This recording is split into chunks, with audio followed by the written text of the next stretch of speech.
প্রত্যেকটা মানুষ তার বাপের প্রতি শ্রদ্ধাশীল থাকে, কিন্তু মায়ের প্রতি আবেগপ্রবণ থাকে। এই মাকে নিয়ে অসংখ্য মানুষ কবিতা লিখেছে, উপন্যাস লিখেছে, গল্প লিখেছে, জীবনের স্মৃতিচারণ করেছে। মাকে চিঠি লিখলে মাকেই অ্যাড্রেস করে, মা আমি বাড়ি আসছি, আমি আসবো মা। বাপকে লেখা চিঠি খুব কম পাবেন।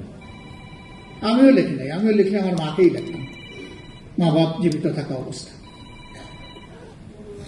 একইভাবে দুনিয়ায় জন্ম নেওয়ার পরে মায়ের বুকের বুক কোনো বাবা চেষ্টা করলেও এক ড্রপ দুধ দিতে পারবে না তার ইয়ে থেকে।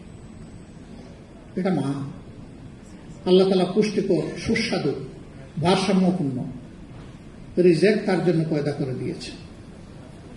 এই মানুষ বড় হয়ে গোটা দুনিয়ার সব কিছুকে আল্লাহর ইচ্ছায় নিয়ন্ত্রণ করে, কিন্তু শিশুবেলা সমস্ত সৃষ্টির মধ্যে মানব শিশুটাই সবচেয়ে দুর্বল থাকে।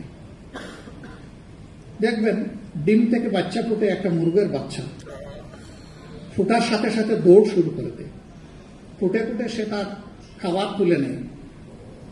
কিন্তু মানুষের বাচ্চা দৌড়াতো তো দূরের কথা, বসতেই তো পারে না, তার প্রয়োজনের কথা বলতে পারে না, নিজের খাবার নিজে খেতে পারে না। মাকে তাকে খাইয়ে দিতে হয়। এরপরে মায়ের বুকের বিছানায় সে বড় হয়, মায়ের যত্নেই সে মানুষ হয়। রাসূল করিম সাল্লাল্লাহু আলাইহি সাল্লাম, ওই সাহাবী, হয়তো তখন আমি জানি না তার মনের অবস্থা কি ছিল, হয়তো তিনি এমন ভাবছিলেন যে আল্লাহ রাসূল বোধহয় শুধু মায়ের কথা বলতেই থাকবেন। এটি হচ্ছে তাদের মর্যাদা, এটা তাদের পাওনা, এটা ইনসাফ, এটা ন্যায় বিচার। যেই জাতি তার মাকে, মায়ের জাতিকে সম্মান করতে পারে, আল্লাহ তাদেরকে সম্মানিত করে। এই কথাগুলো আপনি যখন মিম্বর থেকে বলতে যাবেন তখন সবার ভালো লাগবে না। এর সাথে আপনি যখন বলতে যাবেন আমর বিল মারুফ এবং নেহি আনিল মুনকারের কথা, একদল খেপে গিয়ে বলবে, এই আপনি এতদিন তো ভালোই বলছিলেন, এখন আপনি রাজনীতি শুরু করে দিলেন। আপনি বলছেন কোরআনের আয়াত, সে বলতেছে রাজনীতি। এখন কোরআনের আয়াত যদি রাজনীতি হয়, তাইলে কি ইমাম সাহেব বা খতিব সাহেব এটা বাদ দিবেন? এটা তার বাদ দেওয়ার এখতিয়ার আছে না? নাই তো।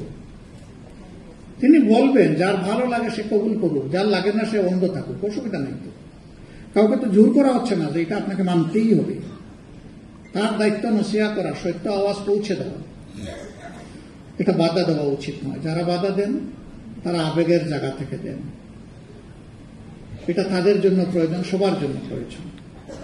একটা কথা মেনশনেবল, কালামে হাকিম কোরআন, এই আমলটা প্রথমে করবেন উলামায়ে কেরাম। বলবেন যে আপনারা কি বেঁচে গেলেন? তাহলে না, আমরা বেঁচে যাইনি, কিন্তু আপনারা হচ্ছেন ইমামুল হাইয়া ওয়াল মাইয়া, জীবিত মানুষের ইমাম সামনে দাঁড়ান, আর আমরা মরে গেলে আপনারা লাশটা সামনে নিয়ে আপনারা দাঁড়ান, কিন্তু আপনাদের পিছনে আবার সবাই দাঁড়ায় যায় ইক্তেদা করার জন্য।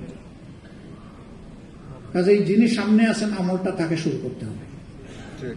ইমাম আল্লাহু আকবার বলার আগে কি মুসল্লি বললে হবে? আগে ইমাম সাহেব বলবেন, তারপরে তাকে অনুসরণ করবে মুসল্লি। এখন যারা উলামায়ে কেরাম, শয়তান তাদেরকে তালাক দিয়ে চলে গেছে, তাই না? হ্যাঁ, বরঞ্চ আরো বড়টা নিয়োগ দিছে যে আমার কবজায় চলে আসে তার সাথে তো আমার শক্তিশালী কাউকে দিয়ে আমার শক্তির অপচয় করার দরকার নাই। তো যে আমার কবজায় এখনো আসেনি তার কাছে যাও, ওখানে যাও, ওরে কাজ করো, কাবু করো।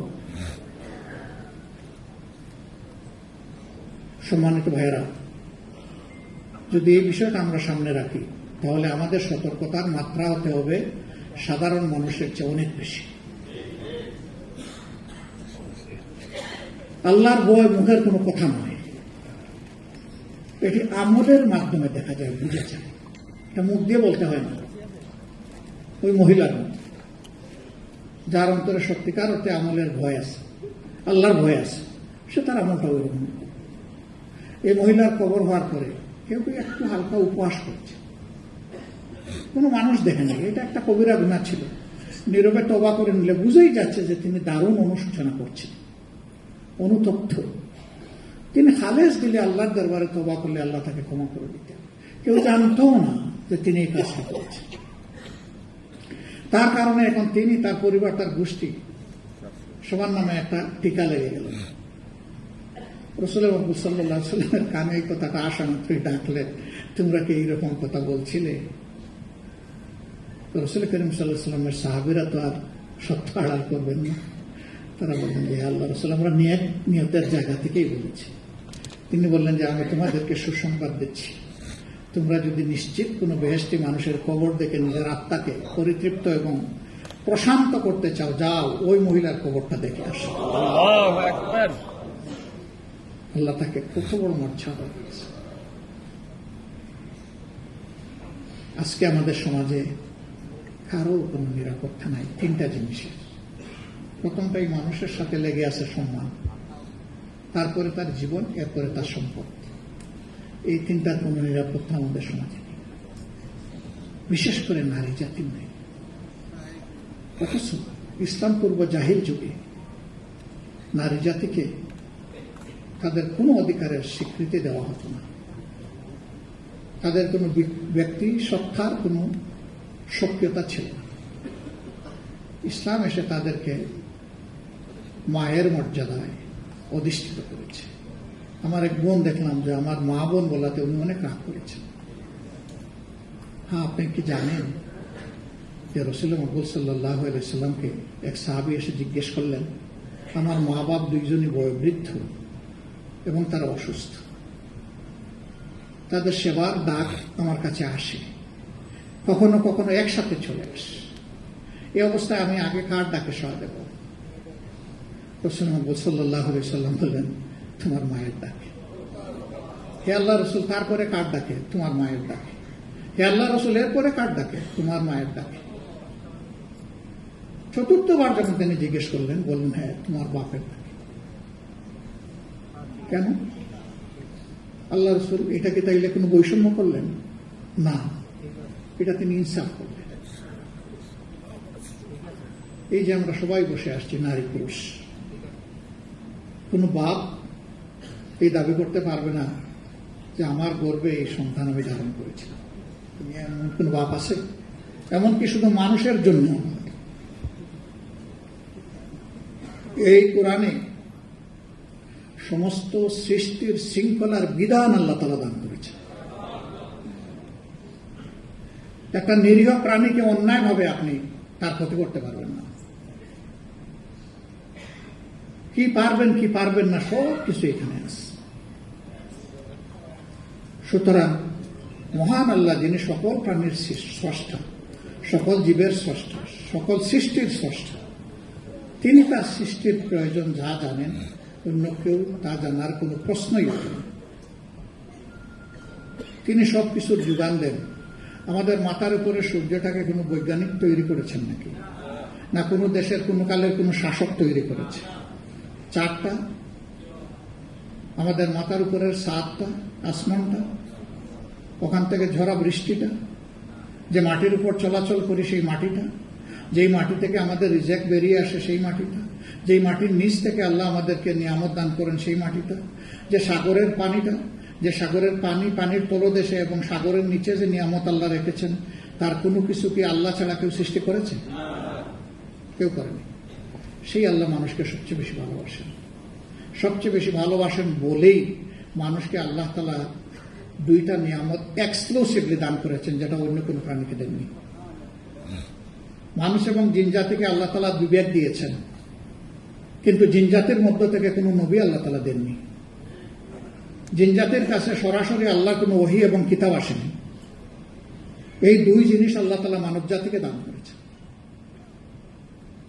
একটা ছোট্ট মানুষ, বিশাল হাতি, হিংস্র বাঘ, বিচ্ছু, আকাশ পাতাল, সব কিছুতে আল্লাহর হুকুমে চলাফেরা করে।